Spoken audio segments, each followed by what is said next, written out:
preservation of and increased access to the 92nd Street Y Humanities Audio Archives is generously funded by the National Endowment for the Humanities. Thank you very much. Thank you for coming out. Anticipation is all. Anticipation was all. They put us kids in a bright blue inner tube in the amusement park and sent us down a man-made waterfall towards a man-made river. The inner tube spinning,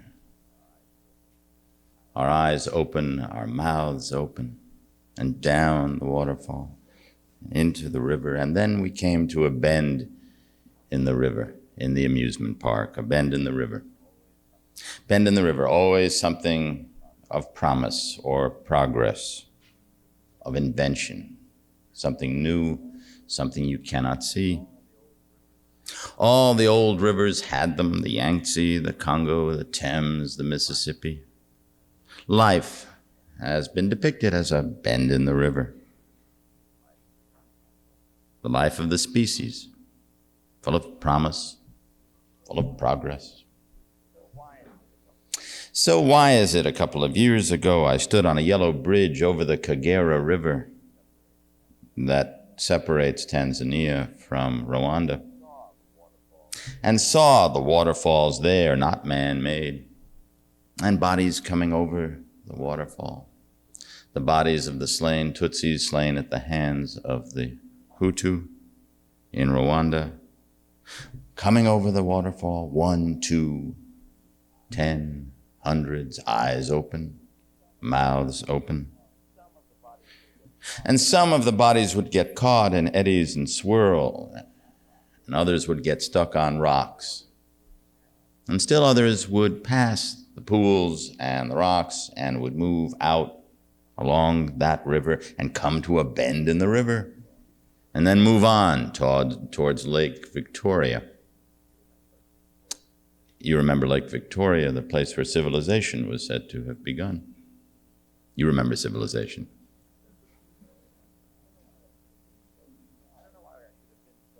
I don't know why I should have been so surprised at all that. I'd seen things similar things rather. And Biology 1 always taught us that we were a slow evolving species, if we evolved at all. One thing you learn about in Rwanda is that we never needed to develop weapons technology. When I was a teenager in the late 1950s, we were given duck and cover exercises. Some of you here will remember those, where we were told to get down under the desks. By getting down under our desks in high school, this would protect us from nuclear attacks. This was true. No one in my high school was killed by a nuclear attack. But what you learn in a place like Rwanda is you don't really need nuclear weapons if you want to knock someone off. A knife will do. A machete will do. A club will do, if the will is there. And the main lesson you learn has to do with the nature of man. You remember the nature of man. Our former education always talked about the nature of man, the nature of people. Nietzsche told us that we were not quite perfect. Rousseau said that we were perfect. Alexander Pope said, don't ask. And the debate about our nature, the nature of men and women, was always between the antipodes of reason and passion. Remember that? And some people would be for reason and some people would be for passion. 3 cheers for reason, 3 cheers for passion. But what I began to think in Rwanda was this reason versus passion debate was all a game, all play, and that the nature of man did not exist in any tension between reason and passion, but existed under the river, in a kind of monster, like an eel so long that its body extended under the entire length of the river. And it had thousands of eyes that stared only upward at the living and at the dead, at the living in the amusement parks, and at the dead in the Kagera River. Norman MacLean said that all things merge into one, and a river runs through it.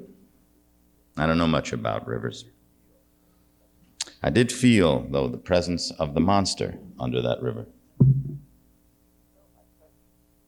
And so my question tonight is, if this is true, if our life is undergirded, indeed spied upon by some monstrous power that says we will not really improve very much, we will knock one another off, we will do damage to one another no matter what enlightenment we may express. If this is all true, why write?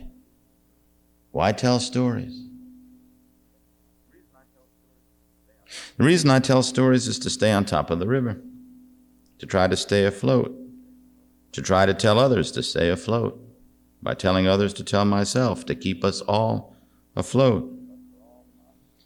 Because for all the monsters, there will be, once in a while, a gleam, a sparkle, a light, a beam. And we will tell that story too. We will tell one another that story.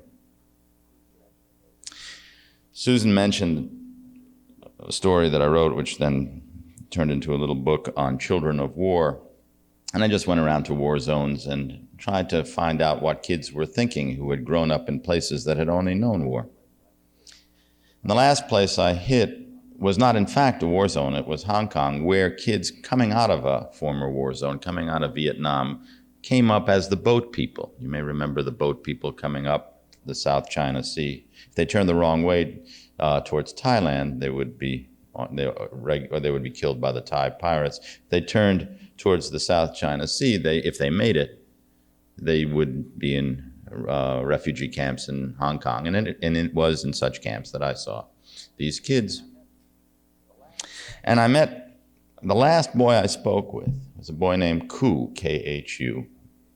He was 15, about the age of my oldest son at that time. Had a second grade education. His parents were dead, had been living with his sister. One night, he sees a boat head off from Haiphong, jumps on board, 11 people on board. They take him, and he's off. They weren't out very long before it became evident that they didn't have enough food or water. They had more water than food, but they did not have enough food for this journey, and they were in the hands of a maniacal captain who had already killed one person on board. And when they finally ran out of food, short of their destination, they looked around for somebody on that boat to kill and eat for food. Cannibalism was common on these trips. And whom should they see but a 15-year-old boy with nobody in the world sitting in a corner of the boat? And the captain assigned a young man to kill Ku. So when Ku was sleeping, the young man put a veil over the boy's head, had a sharp instrument, hit him in the head. Then he saw that Ku not only was not dead when they lifted the veil, but that he was crying. And they asked if he wanted to live, and he said, "Of course I want to live," and they could not kill him. I do not think they didn't kill him out of sudden compassion. I think they realized that this was too much for them to do. Maybe he was crying for them. And I saw the scar when I was talking to him, and the captain was already in jail on another murder charge. And I said to Ku, "Did you understand any of this? How people could want to murder a 15-year-old boy, yourself, for food? How they could get so desperate?" And he said, "Yes, I can understand this. They were starving, and one of us had to go, and so I understand it." So I said, "Well, would you have done it in their position? Would you have acted that way towards someone else?" And he said no. And then he was about to say something that he didn't recognize or didn't realize was, in our language, a cliche. He said, "We go together in one boat. I would not kill in order to live. Standing on the yellow bridge above the Kagera River, I grew morbidly eager to see more bodies come over the waterfall. Just watch the horizon, waiting. And I fell into a kind of dream state. And I saw a boy in a bright blue inner tube come over the waterfall. Mouth open, eyes open, down over the fall. And when he hit the bottom of the fall, the inner tube just floated gently to shore where his mother and his father waited, and they took him in their arms. Why write? Why tell stories? Ray Bradbury wrote a story called There Will Come Soft Rains in the 1950s. The story begins by you see a house with stuff going on, machines going on all the time, quite a variety of machines, sort of an animated or automated house. Animated, automated house, in fact. But the house is set in the year 2036. And the clock, everything is voice operated. The clock is saying the time, the calendar is saying the date, another machine is telling what bills need to be paid, yet another is saying what anniversaries in the family are to be noted, and the windows are being washed automatically, and the garage doors are going up and down, and the sprinklers are going. And then you realize, after reading a little of this stuff, that no person is around, nobody is around. And what this story is about is a world post a nuclear holocaust, in which all people have disappeared, but the machines have remained to let this family who occupies this house know about the anniversaries and wash the windows and so forth. And in the evening, another machine goes off, and it's sort of an entertainment machine. This is sort of a high-toned entertainment machine. And the machine recites, as all these voices and some cacophony going off. This machine recites a poem, and the poem is by Sarah Teasdale, and the poem is called There Will Come Soft Rains. And the poem goes as follows. There will come soft rains in the smell of the ground, and swallows circling with their shimmering sound, and frogs in the pools singing at night, and wild plum trees in tremulous white. Robins will wear their feathery fire, whistling their whims on a low fence wire. No one will know of the war. Not one will care at last when it is done. Not one would mind, neither bird nor tree, if mankind perished utterly. And spring herself, when she awoke at dawn, would scarcely know that we were gone. If we're all going to be gone, why did Sarah Teasdale write the poem? If we're all going to be gone, why did Ray Bradbury incorporate the poem into his story, indeed adopt the title of the poem for his story? Why did he tell his story? If we are all going to be gone, because we have to. The thing is in us. The telling is in us, like a biological fact.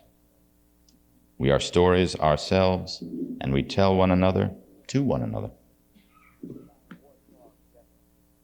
In the Warsaw Ghetto, in the last days of the Warsaw Ghetto, those who remained wrote little poems and biographical entries and notes, thoughts on scraps of paper, rolled them into tiny scraps of paper, and stuck them into the crevices of the wall of the ghetto.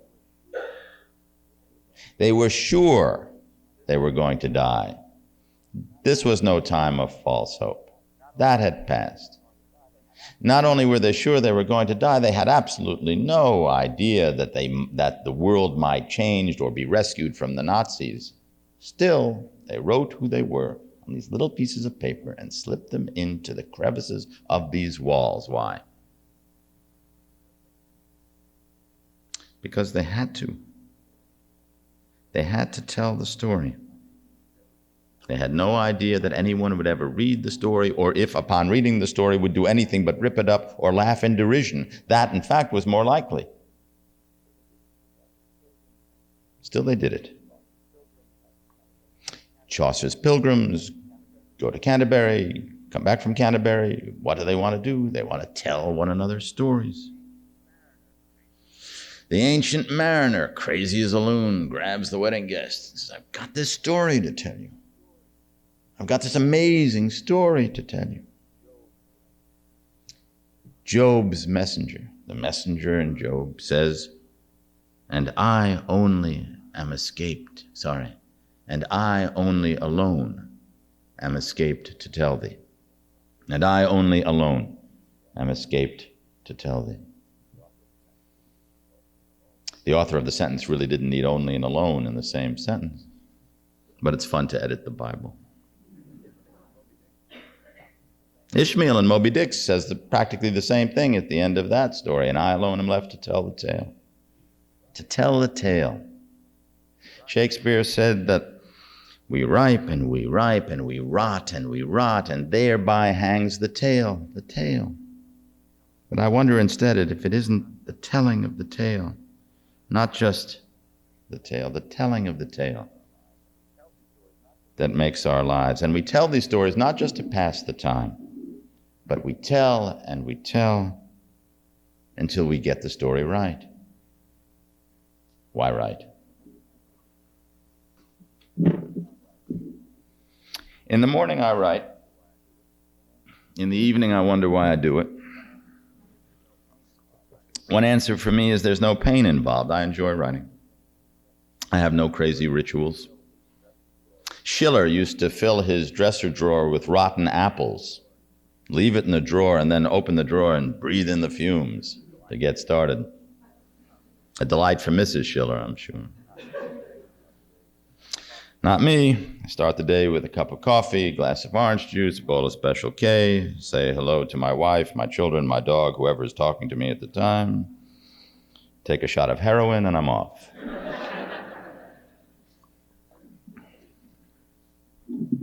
Another reason I enjoy writing, I think, has to do with the neighborhood in which I grew up, which is the Gramercy Park, a neighborhood of New York downtown. Some of you may know it.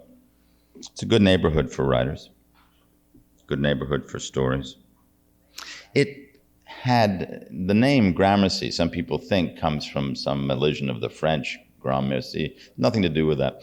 It had to do with a Dutch word called kromeshi, which I think meant knife or bent knife, winding knife, that was to simulate the stream or the river that ran under this neighborhood of New York, which was farms, of course, in the middle of the 19th century. And so this winding stream, again a river, running under this park, named Gramercy Park. And in the neighborhood was a good literary tradition. Crane, Stephen Crane and Melville, Washington Irving, O. Henry. There's a big argument in the neighborhood as whether O. Henry wrote The Gift of the Magi in Pete's Tavern, which is on 18th Street in Irving Place, or 2 blocks away. That's the kind of argument they used to have in Gramercy Park. I used to like it because it was a neighborhood full of eccentrics. Still is, actually. There's a minister of the Calvary Church, nice guy named Stephen Garmy, who likes to carve. His hobby is, and he does beautiful work, carving wood. Takes old pieces of wood and makes wood carvings out of it. And there was a Dutch elm that was, of course, dying of Dutch elm disease in the park, so he went into the park, took a slab of the wood, started to work on it. Called me, said he wasn't feeling well. I asked him what was the matter. He said, I think I have Dutch elm disease.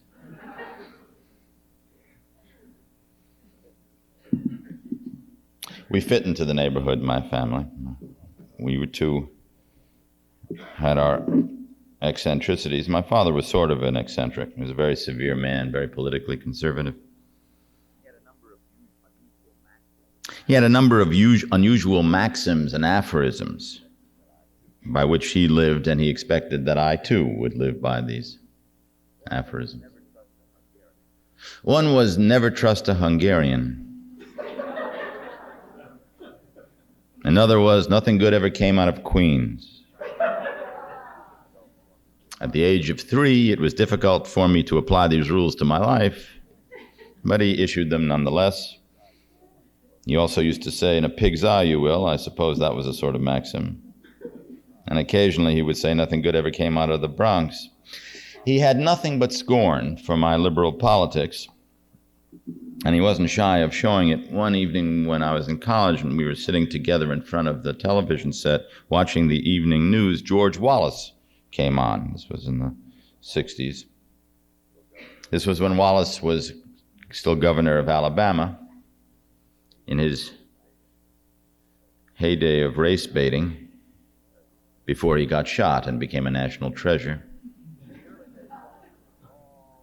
In the early days, Wallace stood for all the conventions of bigotry, and that evening on the TV, he was going at full speed, freely speaking his mind as my father and I watched. I should mention that in political arguments with my father, which constituted almost our entire relationship, while I was always in the right, my father always got the upper hand.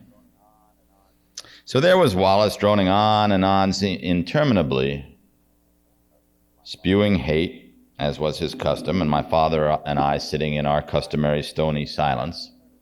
And finally, after what seemed like an eternity, Wallace stopped talking. My father waited just the right beat. Then he said, "You know, in a decent world, a jackass like that wouldn't be given 10 seconds on television. But thanks to you liberals, he can talk his brains out."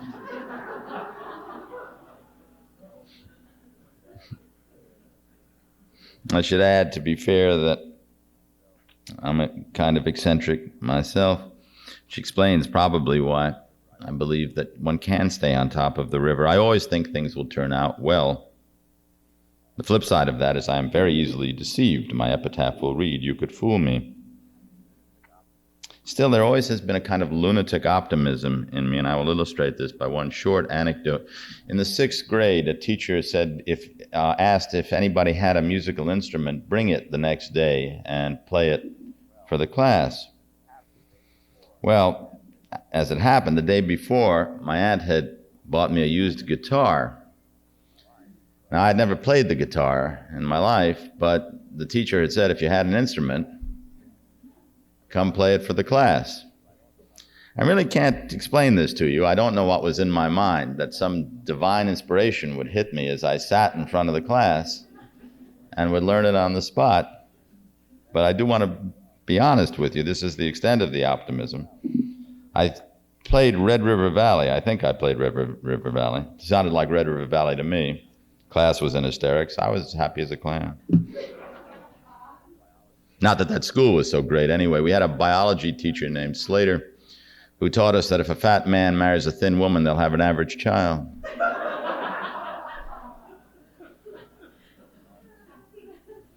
At least it's better than Arthur Schlesinger's school. Schlesinger went to the Agassiz School in Cambridge, Massachusetts, came home one day, and his parents pulled him out of school that day after he reported that he had learned that an albino was a white Albanian.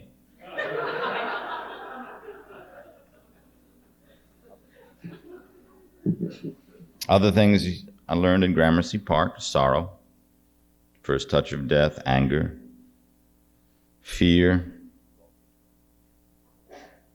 As all kids learn, fear of the dark places in the neighborhood, and the fear of the park itself in some odd way.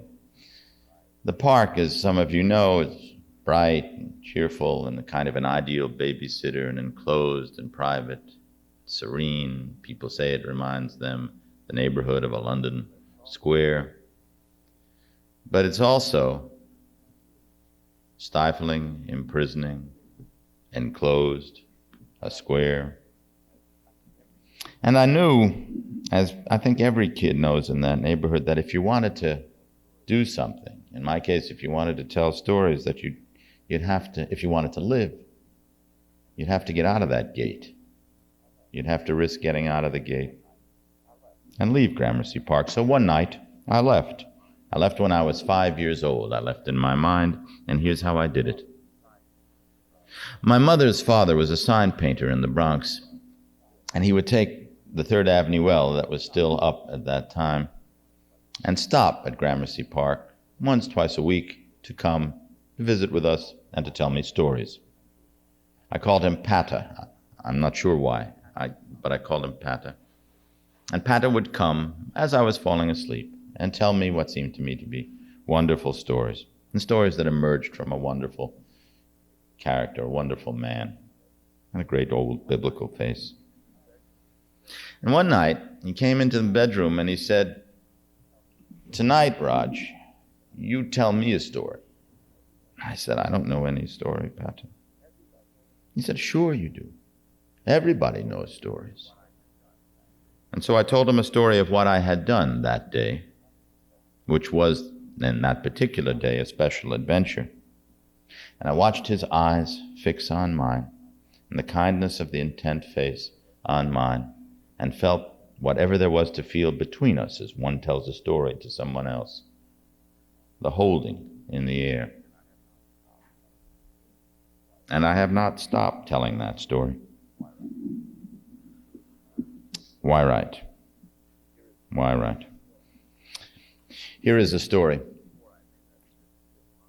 About a year before I had made that trip to Rwanda, I had, just by coincidence, these are all assignments, there's no great adventure attached to them.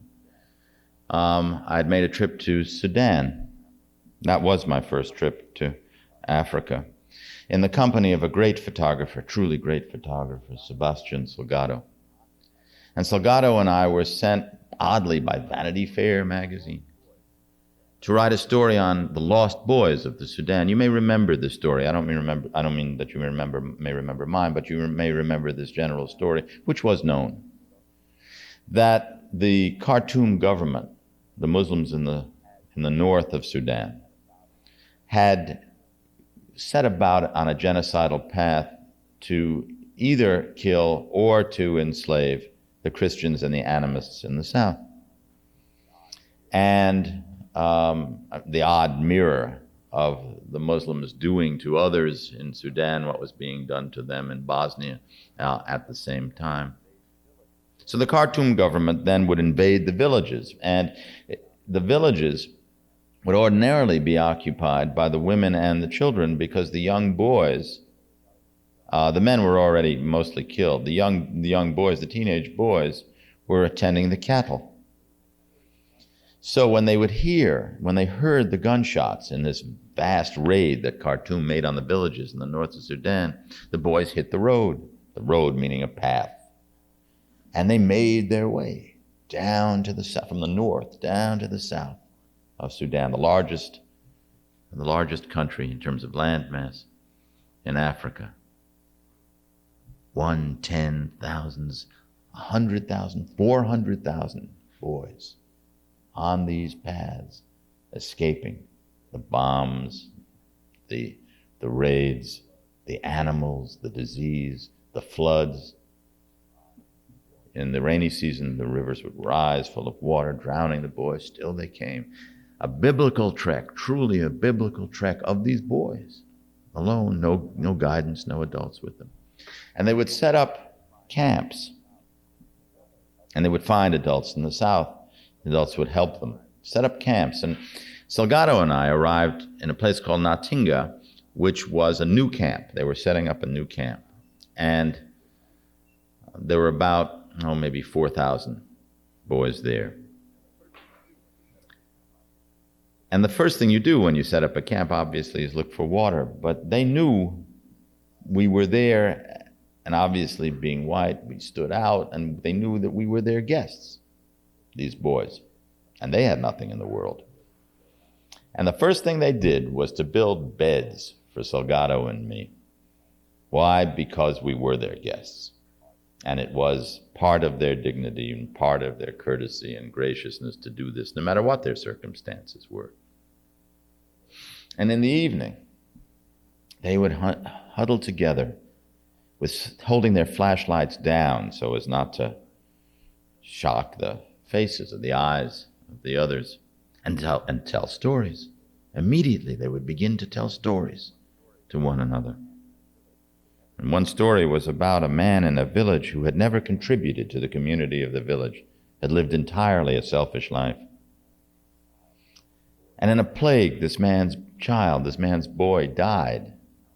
And he carried the boy's body from house to house, asking, "Where are the graves?" Where are the graves? He did not know where the graveyard of the town was. He had never helped anyone else. And the town turned from him. They did not answer him. And he went, as the story goes, from person to person in the village, to other villages, to every village in Africa, asking, where are their graves? Here's another story. In Riga, in Latvia. I was in the Soviet Union in the last year that it was the Soviet Union. And still it had all the apparatus in place. And for every journalist who would go, they would assign you sort of combination fellow. He would be a translator, and he would be called another journalist, and he would be a spy. And he would say what you were doing and so forth. And it was all general. It was all fairly good-natured. It was all understood. But he was from Latvia, and when Latvia finally came on our itinerary, he was particularly happy because he wanted to show me how happy everybody in Latvia was to be contributing to the Soviet Union. So he said, I will take you to a fishing village, or just a common, ordinary fishing village, and I'll introduce you to a typical fisherman, and you'll see how happy he is to be fishing and to take his fish and to contribute his fish to the state. So I said, I can't wait. We went to this guy's house. He was petrified. You can imagine. I mean, he had been picked out to be written about. Everybody was watching him. If this were a typical meal, we would all be very happy with it. Everything had been set up. And I said, are you happy? Oh, I couldn't be happier. And do you enjoy fishing? Oh, yes. And I particularly like catching the fish and giving the fish to the state. Said I couldn't agree more. And the conversation was entirely spinning downhill when I noticed a guitar in the corner of the room. Just asked, do you play? This is the guy who actually did play the guitar. And he picked it up out of relief, really, to do something else, and started to play a Latvian folk song. He had a beautiful voice. And suddenly, my journalist, spy, translator had the music sort of flow through him and started to think sing perfect thirds harmony with this fisherman. And the two of them sailed into the song and were clearly lost in another world. And that was the truth of that experience. That was the truth. And when they finished the song, I said, tell me, what does the song mean? He said, oh, it's just an old song. It just means, oh, to be as happy as a fish in the sea. Oh, to be as free as a fish in the sea.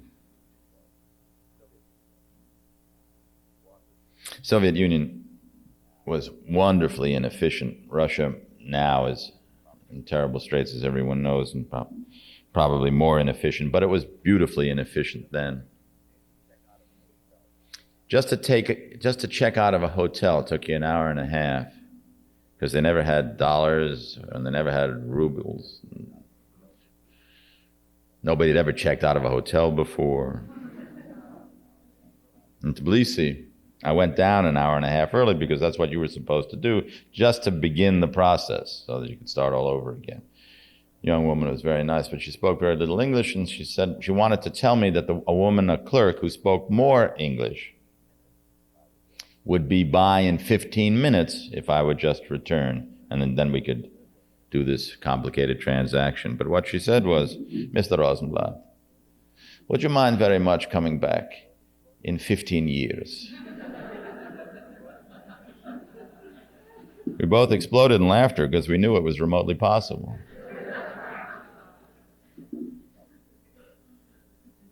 Russia itself is a story that's yet to be told. I don't know that anybody's told it. And I'm not quite sure why. Maybe it's because there's so much to fasten onto in the politics. But usually the most interesting stories in journalism are not in the politics. And the story, at least to my mind, is what does it mean to live a lie?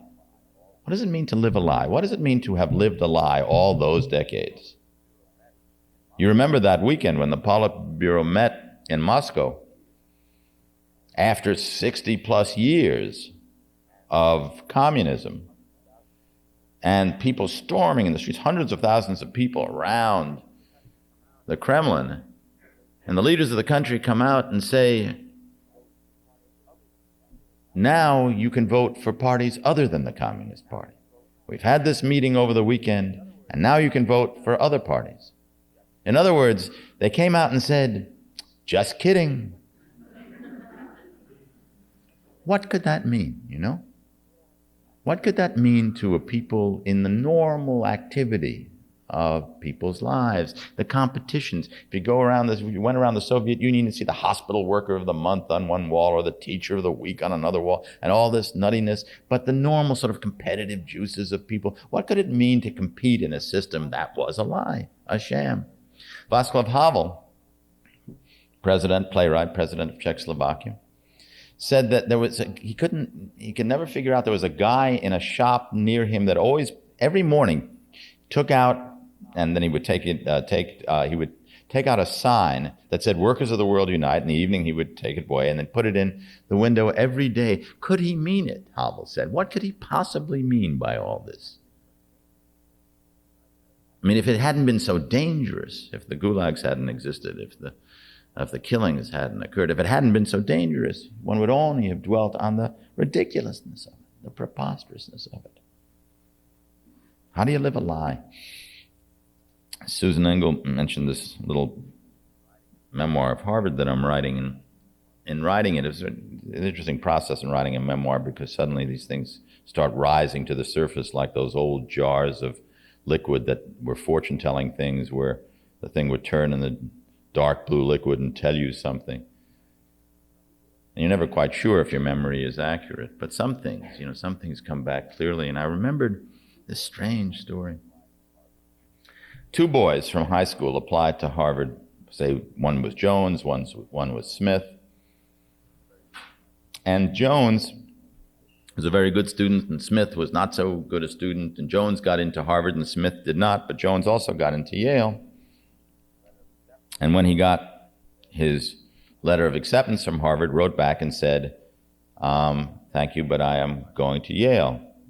Smith, driven by something else, lunatic parents or some inner demon, felt he had to go to Harvard, wrote a letter to Harvard under Jones's name, and said, I've changed my mind about Yale, I'm coming.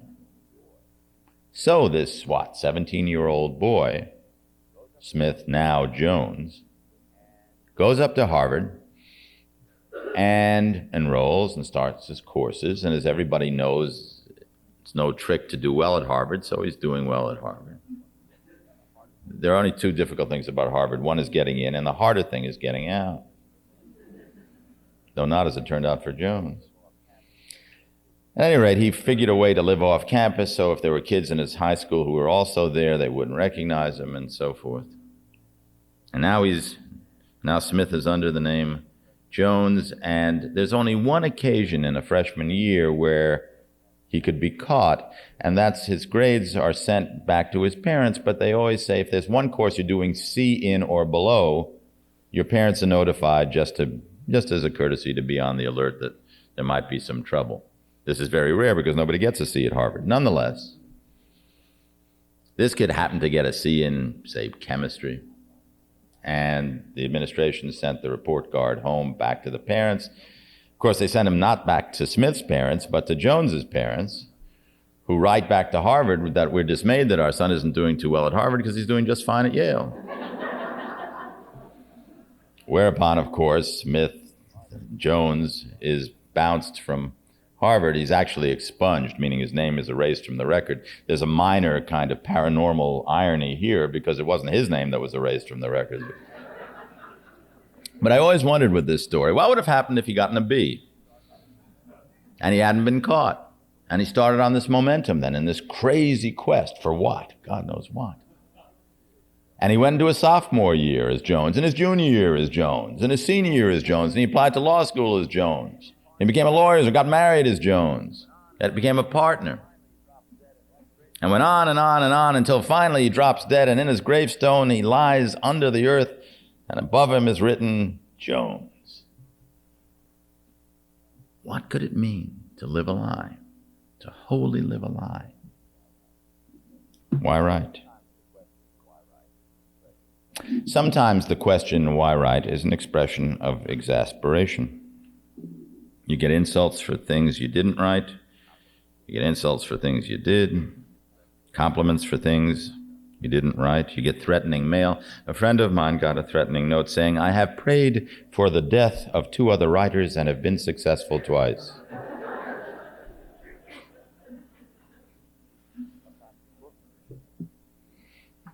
Sometimes your books get banned. Common effort in this country. I'm always interested in people who ban books. They always have such interesting explanations for the banning, for what they do. Books are usually banned because, say the people who ban books, of the things they promote, the ideas or the ideologies they promote. 3 books or 3 works that are banned almost all the time are Macbeth, King Lear, and The Great Gatsby. Macbeth is banned from many schools in the country because they say that Macbeth promotes witchcraft. Now, you and I might not think Macbeth promotes anything, but if it promoted anything, I suppose witchcraft would be it. They banned King Lear. What does King Lear promote? Ingratitude. The Great Gatsby. Long Island?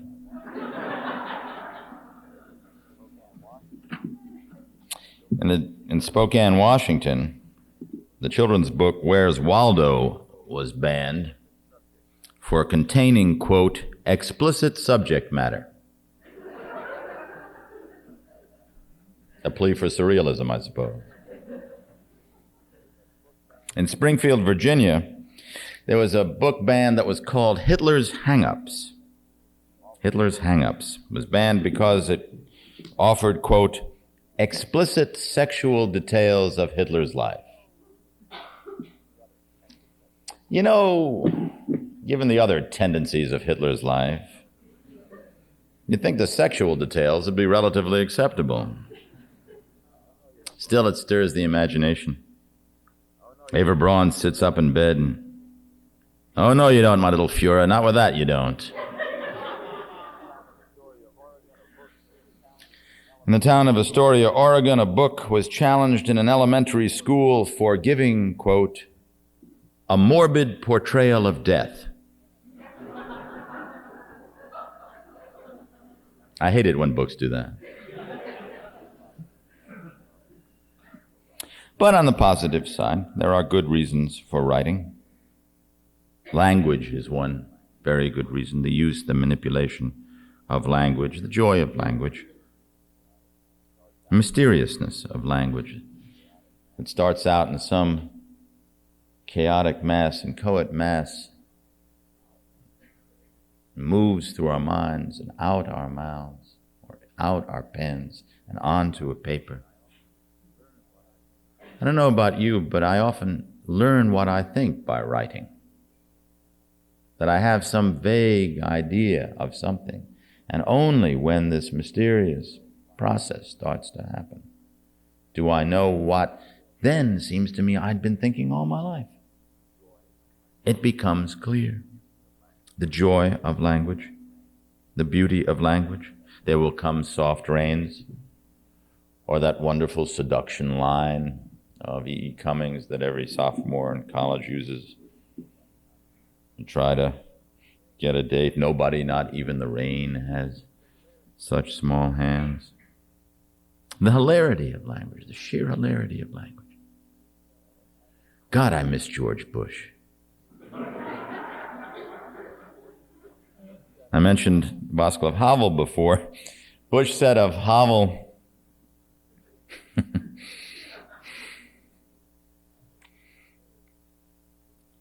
trying to get it. I want to make sure I give it to you correctly.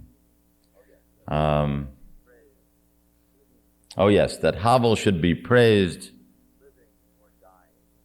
for living or dying, whatever, for freedom.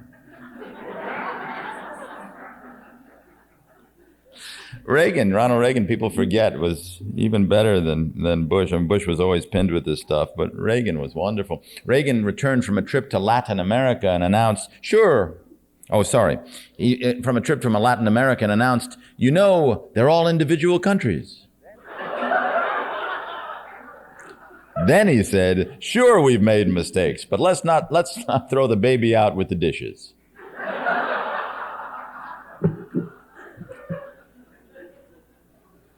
I'm telling you, my favorite thing he ever said, or said to have said, he was given a course in Lebanese politics by the Lebanese foreign minister, and the Lebanese foreign minister was giving him a private half-hour lecture on all the political factions in Lebanon.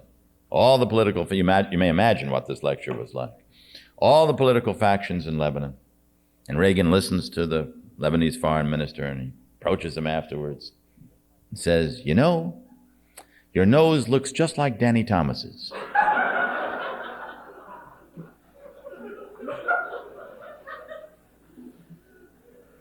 See, those were the days when politicians were saying things that tickled us. Now we go down, down, down.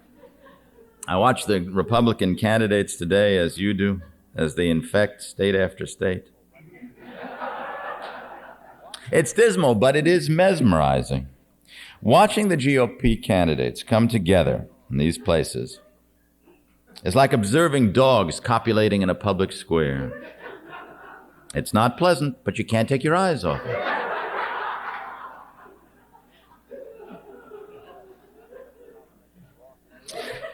Now I learned tonight we have the prospect of Ross Perot entering the ring again. I always admired what Cher, the singer-actress Cher, said about Ross Perot. Because she had voted for him. She wanted to explain her vote. She said, I've always had a thing for short, crazy men.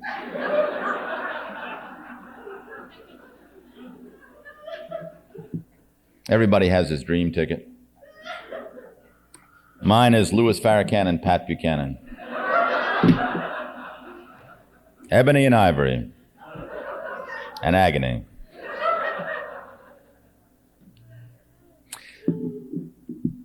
I'll give you the best slip of the tongue I'd ever heard. I actually did hear this on tape. In the mysteriousness of language, the wonder of the mistake. Reagan was making a speech before the Knights of Malta, at a white tie dinner of the Knights of Malta. The Knights of Malta, as you probably know, is a very Tony Catholic organization, very wealthy. And the subject of his speech was abortion, and of course Reagan was opposed to abortion rights. And he was being introduced by J. Peter Grace to this group. Grace, more than slightly out of it, began. Ronald Reagan knows where life begins. Ronald Reagan knows that everyone in the world, every one of you, was at one time a feces.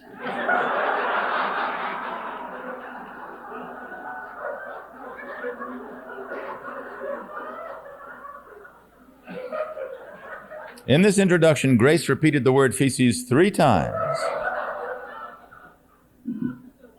Well, who is to say he was wrong? What are mistakes in language, you know? They're full of possibility, you know. They're the thing wrong that could be right in some kind of imaginative projection, the slip of the tongue, the odd things said. Why right, you know? You don't have to get it right. This guy named Richard Lederer, a teacher at the St. Paul's schools, sent around a number of, I don't know why he didn't publish this stuff, but he sent it around and it just made it made the rounds. He had been compiling, maybe out of desperation, a list of all the mistakes that he had received as a teacher for many years in the St. Paul School of history and literature, and then put them together in a kind of history of the world made up entirely of those mistakes. So I cut out 2 paragraphs for you. Pharaoh forced the Hebrew slaves to make bread without straw. Moses led them to the Red Sea, where they made unleavened bread, which is bread made without any ingredients. Afterwards, Moses went up on Mount Sinai to get the 10 Commandments. David was a Hebrew king who fought with the philatelists, a race of people who lived in biblical times. Solomon, one of David's sons, had 500 wives and 500 porcupines. Without the Greeks, we wouldn't have history. The Greeks invented 3 kinds of columns: Corinthian, Doric, and Ironic. They also had myths. One myth says that the mother of Achilles dipped him in the river Styx until he became intolerable. And that would do it. Achilles appears in the Iliad by Homer. Homer also wrote the Odyssey, in which Penelope was the last hardship that Ulysses endured on his journey. There is some truth to that. Actually, Homer was not written by Homer, but by another man of that name.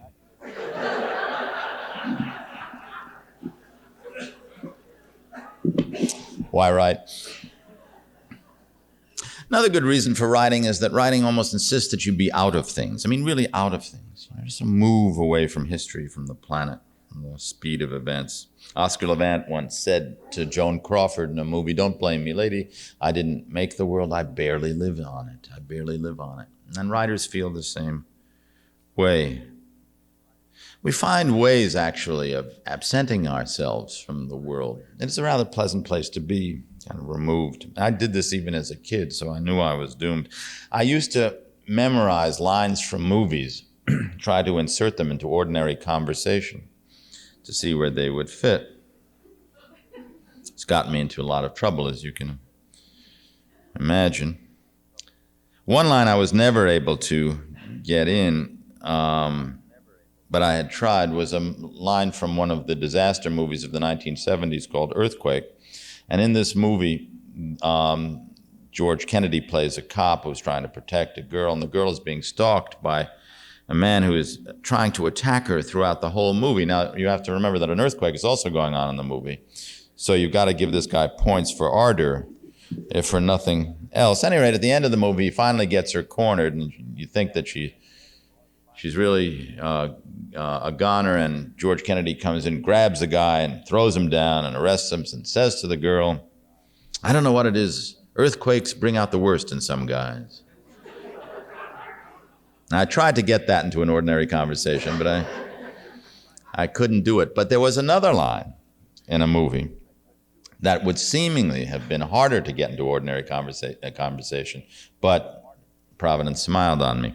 It was one of the Sherlock Holmes movies, and Watson is trying to show some people who don't know about Sherlock Holmes or who have been unduly impressed by Sherlock Holmes how wonderful he is and how brilliant he is, and he refers to one of Holmes's cases.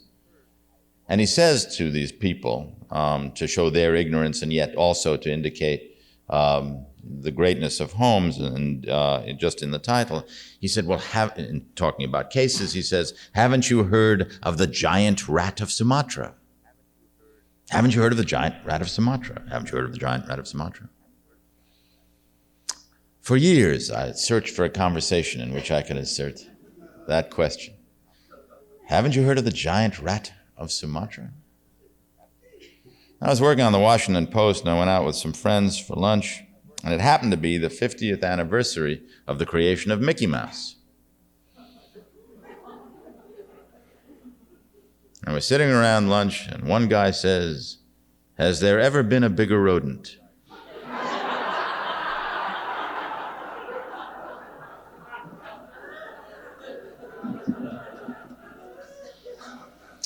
I live on the Upper West Side now, and I love that neighborhood because it's out of things, and it's frankly made for people who are out of things. I don't know that there's a sane person in my neighborhood. The guy, I work with a group of homeless in the neighborhood, and so I know some, and they know me, and they go to this group, this organization that helps them, but they also they go out and they go back to the streets. And on one occasion, one guy named Charlie went back to the streets, and he set up an entire living room in front of a church. He set up this living room on the sidewalk from furniture that he found in the garbage. And it wasn't a bad living room. It had a sofa, he had an easy chair, had lamps. Of course, the lamps weren't connected to anything. End tables. And the neighborhood, as is its wont, just walked around the living room, or would walk through the living room. But I, being me, sat down in the living room to talk to Charlie. So we're talking there, and I notice he's fidgeting, and he finally says, "You know, Roger, I'd like to continue this conversation, but I'm expecting company."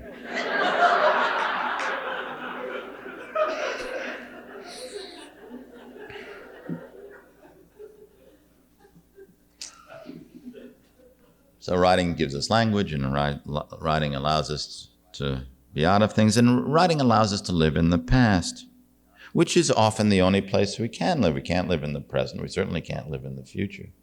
But we can live in the past, even though we're told that we can't or shouldn't do so. In Thornton Wilder's Skin of Our Teeth, you may remember there is a gypsy who says, "Your future, anybody can tell your future, but your past, I'll tell your past."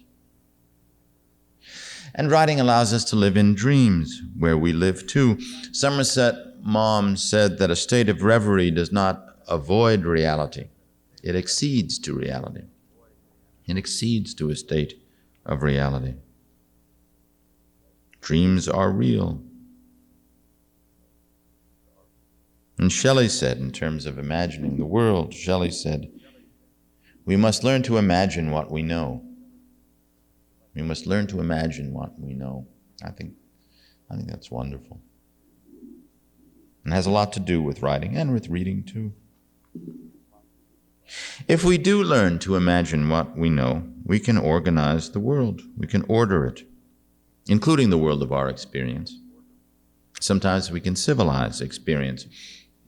You may know this poem by Wallace Stevens called Anecdote of the Jar. It says, "I placed a jar in Tennessee, and round it was upon a hill. It made the slovenly universe surround that hill." The position of the jar in the state of Tennessee made the slovenly universe surround the hill. The man-made object ordering the wilderness, ordering experience. And yet at the same time, we undertake a journey that we cannot organize, that we ought not to organize, to make orderly. We write to create an adventure from the past into the future. Anticipation is all. And the vehicle of that journey is the sentence, the single sentence, an interesting word, sentence. In the legal context, of course, it means an authoritarian decision or a judgment. There is a finality to it, and a period at the end of it. One is sentenced to death, or one is sentenced to watching the O.J. trial. Sometimes one is sentenced to life. The phrase, "he is given life," which of course means the exact opposite. Life is taken away, a nice contradiction. They gave him life. But for a writer, a sentence does not achieve finality until the end, until that period, till that point. And until that point, it is a turn. It's a bend in the river. You begin to write a sentence, you know this. You begin to write a sentence and you don't know where it's going to end. And oddly enough, when you reread the sentence that you yourself have read, you sometimes do not know where it is going to end. And the reader who reads that sentence does not know where it is going to end. It is a bend in the river. And the amazement of this amazing process is that we share this unknowing. We share the mystery. We share the adventure. Writer and reader, reader and writer, which is eternally recapitulated. One wild ride together, in tandem, together. We don't know where the sentence will lead. So oddly, one writes to control and also to lose control, which means that both writer and reader have a freedom in that sentence. Why write? Writing is a celebration of freedom. To create and recreate perpetually, to follow the sentence as one writes, to follow the sentence as one reads. And when the sentence comes to the end, to a dot, it is strangely conclusive and unsatisfying too. As when a book comes to an end and you want more.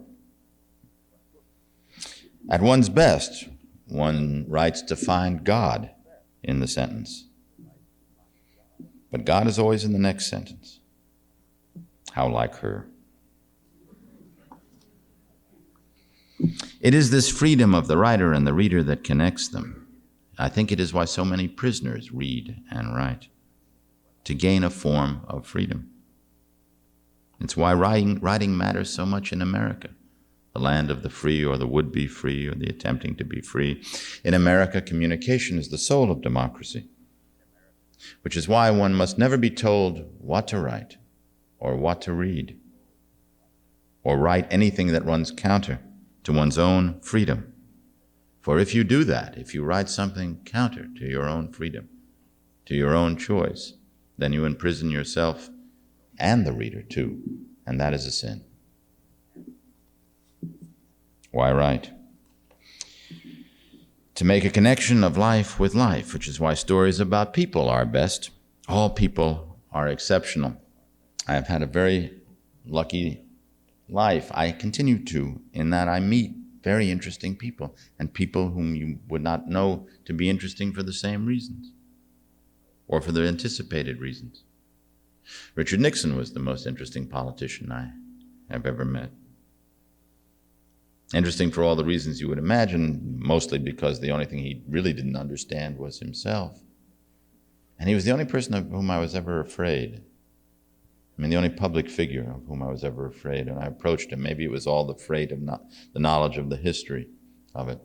He insisted that we meet in his office in downtown Manhattan. And he also said, let's meet on the 4th of July. It was steaming hot. The air conditioning was off. It was all crazy. Of course, he was in a suit and tie. I had to be in a suit and tie. We were sitting there sweating like pigs. And I put my tape recorder beside him. He looks at it and says, "Oh, that's one of those new tape recorders. They're so much better than the old tape recorders." I didn't know if he was joking. I didn't crack a smile. I did not say, "Oh, yes, Mr. President, these don't skip a minute." I did not say that. Ed Koch, you see one Ed Koch? The Ed Koch I saw, staying with him a little over a week. It's interesting to be with political people because you must get through the layers, because the layers are there to protect them. That is how they live. It is quite fair. It is a good game. But the longer you stay, then the chances of a fissure and all that developing are better. And after a week of, nice thing about Ed Koch, he was always very open whether or not you agreed with him. And so he really wasn't hiding things, but there was still that other level. And at the end of this time, we were at dusk sitting in that magnificent office in City Hall, and the day was long over, and all his aides and all his protections had gone. And he started to tell me about his mother dying of cancer. His mother had died years before. And he, taking his mother the doctor said, "I'm going to be honest with you. I'm going to be straight with you. She's got 3 months to live." And they'd say, "Oh, no, that cannot be." And he took his mother from hospital to hospital, doctor to doctor. And everyone gave him the same diagnosis. And his mother finally said to him, Eddie, what are you doing this for?" And he says, "I have to, Mom, I have to." And then he said to me, that first doctor was wonderful because he was straight with me, he was honest with me. And 3 months to that day, my mother died. And then we were both very sad. And he could sense that, so his sense of courtesy then took over. And he looked at me and he said, "Wonderful woman, my mother. Wonderful, wonderful woman. Terrible cook."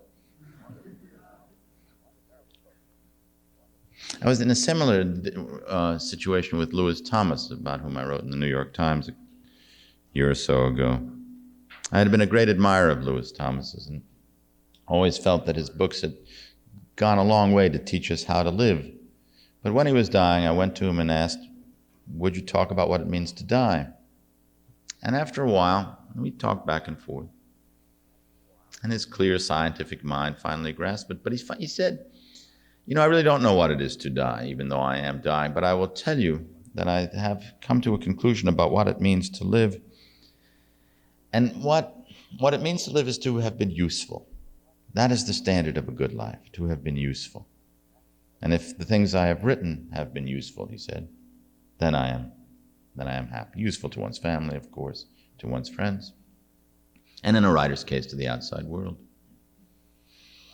Anyway, I published the speech in the New York Times in mid-November, and 10 days later he died. But in those 10 days, and this is why sometimes you find yourself in a privileged conspiracy with nature, in those 10 days, thousands of letters came into the Times or came to me for him. And he went into the hospital, and I'd read him these letters. Letters of devoted thanks from people who didn't even know when he had lived, much less where he was or any circumstance. They just knew the words, they just knew the books. And for him, it was proof positive that he was right. He had led this useful life. All these strangers had been moved and educated and instructed, enhanced by his words. He said something apropos of writing. He said that the main reason of writing was to make contact with others or to break the silence, which is another way of making contact. He said that one reason we Cro-Magnons may have knocked off the Neanderthals is that we couldn't bear their silence. We couldn't stand their silence. Interesting thought. And once having broken that silence, what does the contact consist of? Messages in the crevices of the walls of the Warsaw Ghetto, or the simple cry, "I am alive," and somebody answers at the other end, "I am alive, too." To make contact, to break the silence, to be useful, why right, to stand together within and against the world. Matthew Arnold takes his bride to Dover Beach, looks at the waves coming into the shore, and says, "Ah, love, let us be true to one another. For the world which seems to lie before us like a land of dreams, so various, so beautiful, so new, hath really neither joy, nor love, nor light, nor certitude, nor peace, nor help for pain. And we are here as on a darkling plain, swept with confused alarms of struggle and flight, where ignorant armies clashed by night." Why right? Because you see people at their best as well as their worst. You see the people, surely, of Rwanda and Northern Ireland and Cambodia. But you also see people at their best, that beam of light I mentioned earlier, something coming up through the river. One other story about a story, this not so long ago, I went to Billings, Montana, city about 80,000, for the express purposes of asking them about something they had done that previous Christmas, Hanukkah season. Billings, Montana has 400 American Indians in the town and a few Latinos and about 100 Jews. And some subhumans had come into the town, Ku Klux Klan, skinheads, whatever, decided they were going to take on these minorities in the town. And they invaded the black church, and they intimidated an old black minister, and on one of the American Indians' homes, they had drawn swastikas and wrote "Indian Die." They had invaded the Jewish cemetery and toppled the gravestones. And then, at Hanukkah, they had approached the home, and they knew it was a Jewish home because of the menorah in the window, a Jewish home, and they hurled a cinder block through the window of a child's room, a 6-year-old child. Fortunately, the child was not in the room. But the town now had just had it with all this. The town, as I say, not Jews and minority at all, not Jews and majority at all, or African Americans, or American Indians, or Latinos, or anyone else. Just that old Western town. And a minister had remembered the story of the King of Denmark, whom, when ordered by Hitler to put yellow stars on the Jews, wore a yellow star himself. And as many people in Denmark who could wore yellow stars too. So everyone in Denmark, in response to the edict, was a Jew. And remembering that story, this minister went to another minister, and they went to the Gazette, and the Gazette published a full-page picture of a menorah. And almost everybody, at least in 10,000 homes in Billings, Montana, had a menorah in its window. So everybody in Billings, Montana, for that occasion, became a Jew. And that's what you see too. That boy I told you about, Ku, who had said, I would not kill in order to live. We were seated together. This was really at the end of that story, the last day on this journey, and we were sitting in Hong Kong Harbor, looking over the harbor. I don't know if you've seen that, but it's a thrilling place just to see the lights in the river and the lights in the bay, rather, and the reflecting and then rising to the hill, Hong Kong Hill. And I said, what do you see, Ku? I say to this boy who had nothing in the world and who had been through this terrible experience. He says, I see the lights and they are beautiful. So what else do you see? He says, I see the boats. They are also beautiful. I said, what else is beautiful, Ku? He said, everything is beautiful. All people are stories with beginnings and middles and ends, plots and subplots, characters, themes. We tell one another stories. We write one another stories to give one another the stories of our being and of our going on. That story I told my grandfather. I said, yes, I do have a story, as a matter of fact. It's happened today. Mommy and Daddy took me to an amusement park and put me on a man-made waterfall with a man-made river.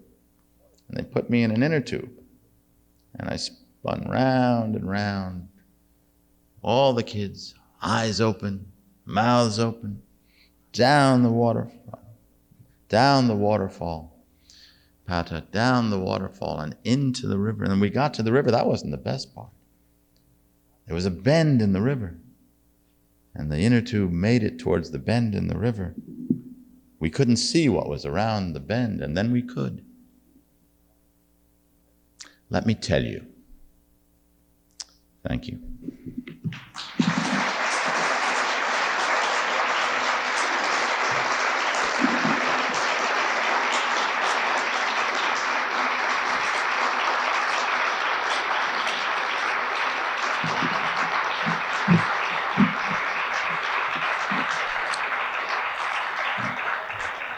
Thank you very much. It's always a pleasure to talk to a Y audience. I was told to take up 90 minutes. So I've got about 12, and would be happy if you wanted to talk about anything to do it. Yes, sir. Mr. Rosenblatt, I don't want to embarrass you, but the title of this talk is Why Write? You did touch on it to some extent in your book, but I don't think we're going to really coherent answer correctly from why you personally. Well, let me see if I really had meant to convey that, so I apologize to you if I hadn't. But do you remember when I said that I really write to know what I think? That is the closest to a direct answer to the question. It's an interesting distinction. The gentleman here said, interpreted my saying to write to know what you think is to put your thoughts on paper. It really isn't that. It's more mysterious than that. I'm not sure what the thoughts are. I know what the feelings are. And I think this is I don't think it's unique. And I'm not, in this case, speaking of quality. They may be good, they may be bad, it may be moving, maybe not. But just as a process, there is a feeling about something, may be born in an image, something that you see that creates the feeling. And you are moved to write about it, but you do not know really what you think about it. So it isn't putting thoughts to paper, it's almost discovering the thoughts within the paper, or within the ink, or within the typewriter. And then you begin. And to know that then becomes a knowledge to follow your question of who you are. So I don't think writers are really any different, and certainly no better or more special than anyone else who pursues a task or a line of work to discover who he or she is. And that's a distillation. I meant if I was less than clear or more elusive in the talk than you would have liked, maybe that's clearer. Anything else? Any other thoughts? Just thoughts? Yes. Mr. Rosenblatt, I wonder if you could speak for a few moments on the dichotomy which exists in our society today between writing and communication and the whole mainstream of media that is inundating, especially our youth. Well,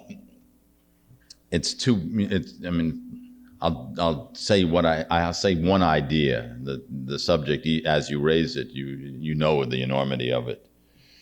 But if the dichotomy exists between writing and media, what it exists in my mind is between words and pictures, really. That I trust language more than pictures, though I love pictures. But I trust them in terms of the writing more than television, because I know what that difference, how different an image can be in terms of its power, and how its very inarticulateness different from finding one's thoughts in writing. Its very inarticulateness can be terribly dangerous. The picture of something, the aggrandizing of something, no matter what is said. I do these essays from McNeil Lehrer, and I learned to my peril, I've been doing these almost 12 years now, my peril, that an embarrassment sometimes, and frankly frustration sometimes, that what you say is chicken feed to what is shown. If there is ever an image shown that is at odds with the words, it's the image that prevails. And people will remember that you said things, well, you didn't say them, that you said things that you were exactly the opposite of your feelings because the image carried this. Now, let's talk about another aspect of media. If computers, if the internet and so forth, that media now, the burgeoning media, is to be more the picture of words than words, if it is to get its strength, its intelligence, its soul from the idea of speed, the shorthand impression, the ill-considered or unconsidered thought. In other words, if it is to imitate in language what a picture may be or is, then I think it's ruinous. To come back to the question of why write is really the question of why live to me. That the slow, I don't use a computer. I can use a computer, but I don't do it. And I don't do it not because I'm a Luddite and not because I'm inept. I'm both, but that's not why I don't use the computer. I don't use it because I want to start over again. I want to go slow. I want to be able to feel, to come back to your question, to feel the process in it.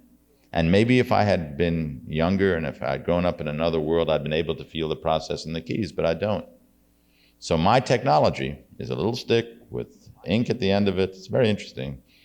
A little ball at the end of the stick, rolls out the words on paper. And I will never do it any differently. I know that. Because I trust writing among the media more. And I trust the lack of speed. And I trust the idea of starting all over again if you make a mistake and not thinking that you can patch it up. I will tell you this, and most writers would agree. Every time you want to fool yourself to saying, I will transpose paragraph 19 with paragraph 13 and that will fix it, you are just lying to yourself. It's usually the mistake is fundamental. And maybe this comes down to it. The mistake is fundamental and you want to start all over again. It's a different tradition. Satirists are rare now because irony is rare. Satirists require two things: a society that wants to improve itself and a society with a sense of humor. But that said, I am friends with and I also very much admire the work of Jules Feiffer and Gary Trudeau and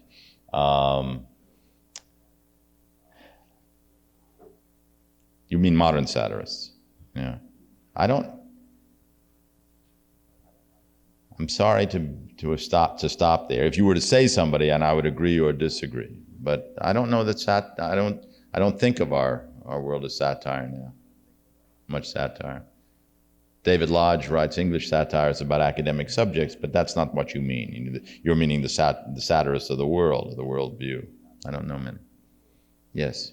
Do you have a different process when you're doing something that's more original, creative, an essay or a presentation as you write a regular journalistic piece? I have a different process, but I must be honest with you that I really do think that journalists have about 10 good years in them, if they have good years at all. And after that, you better start doing something else. One reason I turned to the stage pieces was that I really felt I was losing it as a journalist. Oddly enough, some of the stories I mentioned to you now were stories I did after those 10 years, but I think that was just the luck of the assignment, and the urgency of the assignments revived the juices. It's not because experience repeats itself that you get tired of it as a journalist. It's that you start losing, if you're interested in this, you start losing your original language. And if you start losing your original language, then you are in trouble.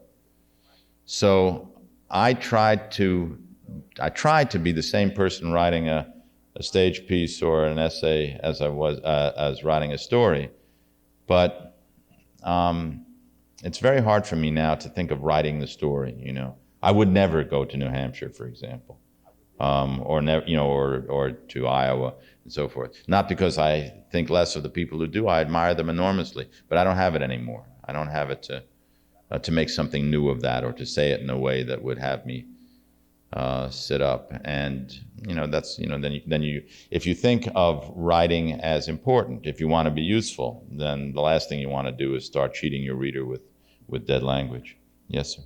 You were provided as a consultant to the world of education. What suggestions would you make for developing a sense of writing about empathy? And two, how would you restructure the system so that people would have time to give to students who want to? So I'll say good night now. I love and hate this audience for the same reason. That the questions are always very good and monumental, and usually beyond me. One thing that I would do with students, and of any age really, is to stick with language as the key to feeling and thought and everything else, to make them really love language. I had a wonderful teacher in high school who used to do an exercise, which then I did when I was a teacher too. And honestly, it never made any difference if I did it. Sometimes I would go into a third grade with a friend, or I'd teach it in college. You take a line of poetry, you take out an essential word, and you ask them to fill in the word. And just by this simple exercise, it doesn't matter whether they get it right or not. What matters is the process of getting close to it and feeling, almost entering, as one enters a house, entering the line until you know that the difference, as Twain said, between the word and the right word is the difference between the lightning bug and the lightning, and you want to teach them the lightning.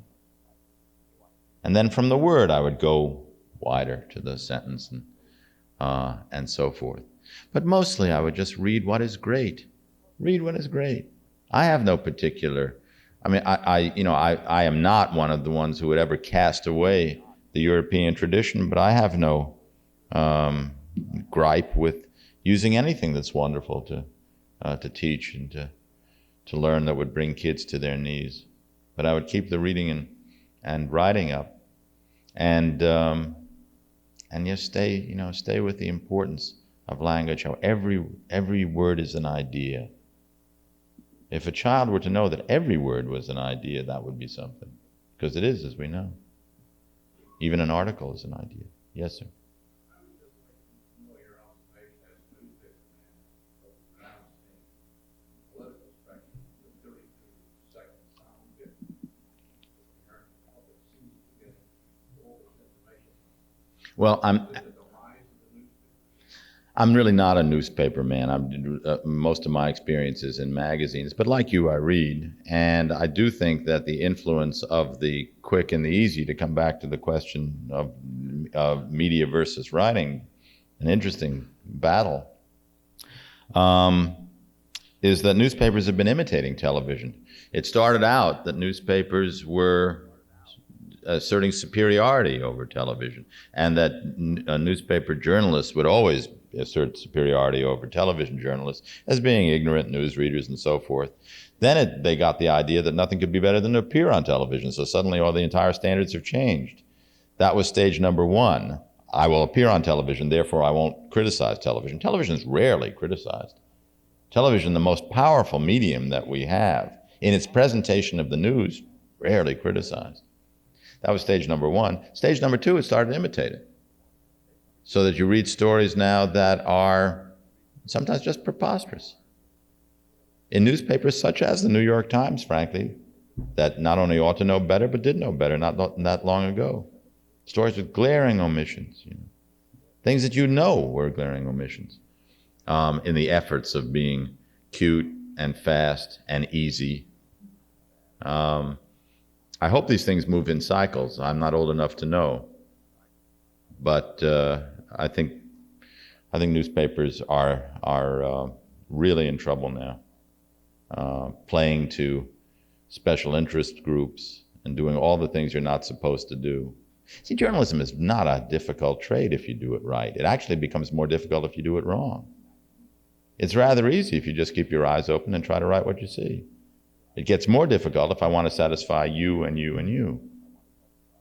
Then, and that's what's going on now, except the you and you and you become very large categories or constituencies or lobbies. Let's do one more question. In the very back. I'm not, no, tell me.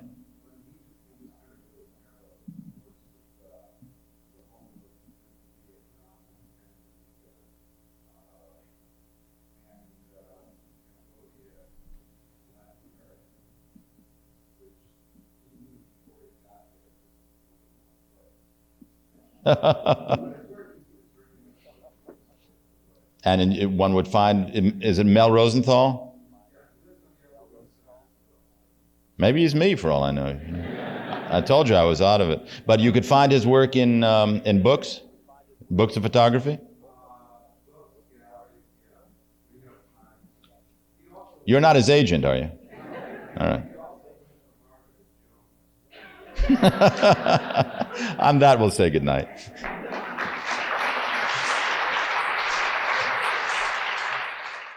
Thanks for listening.